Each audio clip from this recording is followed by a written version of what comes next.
Hello everyone, good afternoon. So this is the process na kung paano gumawa ng Facebook Ads JSON para ikabit natin yung flow, yung botclick flow papunta sa ating Ads Manager.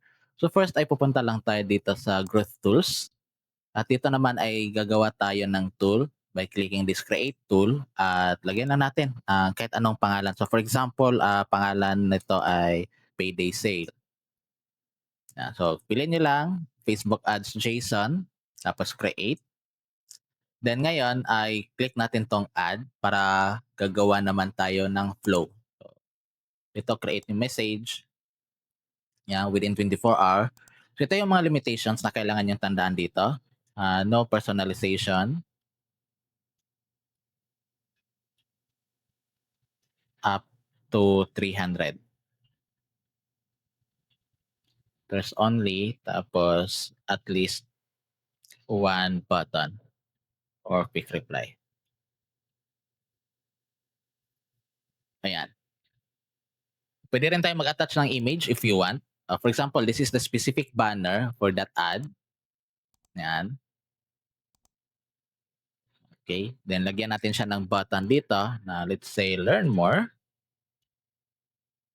So in this type of setup, I do recommend na hindi kayo gagamit ng select message. For example, dito learn more. Huwag kayong gumamit itong select message. It's because kapag gagamitin nyo yan, kasama sa counting ni Meta yung 300 dito. Okay, tapos yung Facebook Ads JSON kasi once na active na yung campaign mo, hindi mo ito basta-basta pwedeng i-edit. What I recommend ay itong button, start another flow yung gagamitin ninyo. Kasi ito lang yung first part na to yung hindi pwedeng ma-edit. Pero yung second flow na nasa button ay pwede mo siyang edit. So, example, gagawa tayo ng flow. Duplicate ko lang ito. Gagawa tayo ng flow. This is the learn more payday sale ad. Yan. So, confirm. Lagyan natin ng content. Yan. So, save.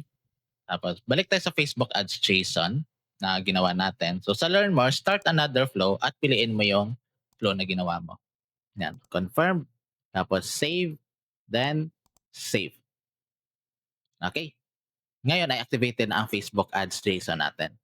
Yan. Ikakabit naman natin to sa Ads Manager. Punta tayo sa Ads Manager. At dito sa ad level, let's say, pili lang ako dito ng post. Ito. Yan. Sa part ng message template, piliin nyo lang po partner app. Tapos select flow. Then piliin nyo si Bootcake. Tapos yung flow na ginawa niyo sa Bootcake. Yan. Tapos finish. Okay? At yun, napili na natin yung payday sale flow na ginawa natin sa Bootcake.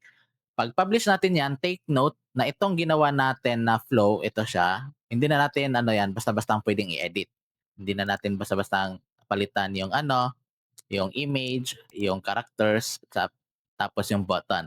Ang pwede nyo lang i-edit dito from time to time is yung flow na naka-attach itong learn more, which is ito. Okay? So that's the whole process of creating a Growth Tools Facebook Ads JSON na ikakabit natin sa ating Ads Manager.